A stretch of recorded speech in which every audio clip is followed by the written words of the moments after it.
మంత్రివర్గ పునర్వ్యవస్థీకరణ జరగబోతోంది. నిన్న ఒకళ్ళు రాజీనామా ఆమోదించారంటే అర్థమైపోతుంది. రేపో మాపో ధర్మేంద్ర ప్రధాన్ ఆ మంత్రి పదవి నుంచి తొలగించబడతాడు.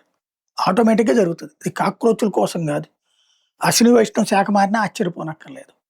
ఆయన్ని రైల్వే శాఖను తప్పించి మిగతాది టెక్నాలాజికల్ అయితే ఆయన సక్సెస్‌ఫుల్‌గానే ఉన్నాడు. మార్చినా ఆశ్చర్యపోనక్కర్లేదు. అయన్నీ పక్కన పెడదాం. అది మోడీ ఎట్లా నిర్ణయం తీసుకుంటాడు. బేసిక్‌గా ఒకటే. భారతదేశంలో అల్లకల్లోలం సృష్టించాలనుకుంటున్నారు. కాక్రోచ్ పేరుతో పుట్టుకొచ్చిన ఉద్యమం ఆమ్ ఆద్మీ పార్టీ 2 అనమాట. ఆప్ 2.0 ఇది. దానికి ఇప్పుడు అప్పట్లో ఆప్ రెచ్చగొట్టినటువంటి రైతులు గూడా ఇప్పుడు దిగుతున్నారు. అట్లాగే దేశవ్యాప్తంగా వివిధ ప్రదేశాల్లో ఆందోళనకు సిద్ధమవుతున్నారు. మెయిన్ వీళ్ళందరి ఇంటెన్షన్ ఏంటంటే మోడీ సఫిషియెంట్‌గా ఉండకూడదు ఇయన్నీ గాదు. ఉత్తరప్రదేశ్ ఎన్నికల దగ్గరకొస్తున్నాయి.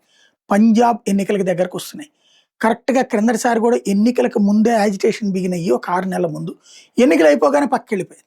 గుర్తెచ్చుకోండి ఒకసారి. ఉత్తరప్రదేశ్ ఎన్నికలు అయిపోగానే ఆగిపోయింది ఉద్యమం. పంజాబ్ ఎన్నికలు అయిపోగానే ఆగిపోయింది ఉద్యమం.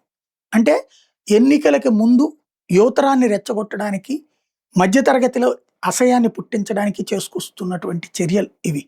ఇది మోడీకి, షాకి తెలుసు. కానీ ఏం చేస్తారన్నదే చూడాలి.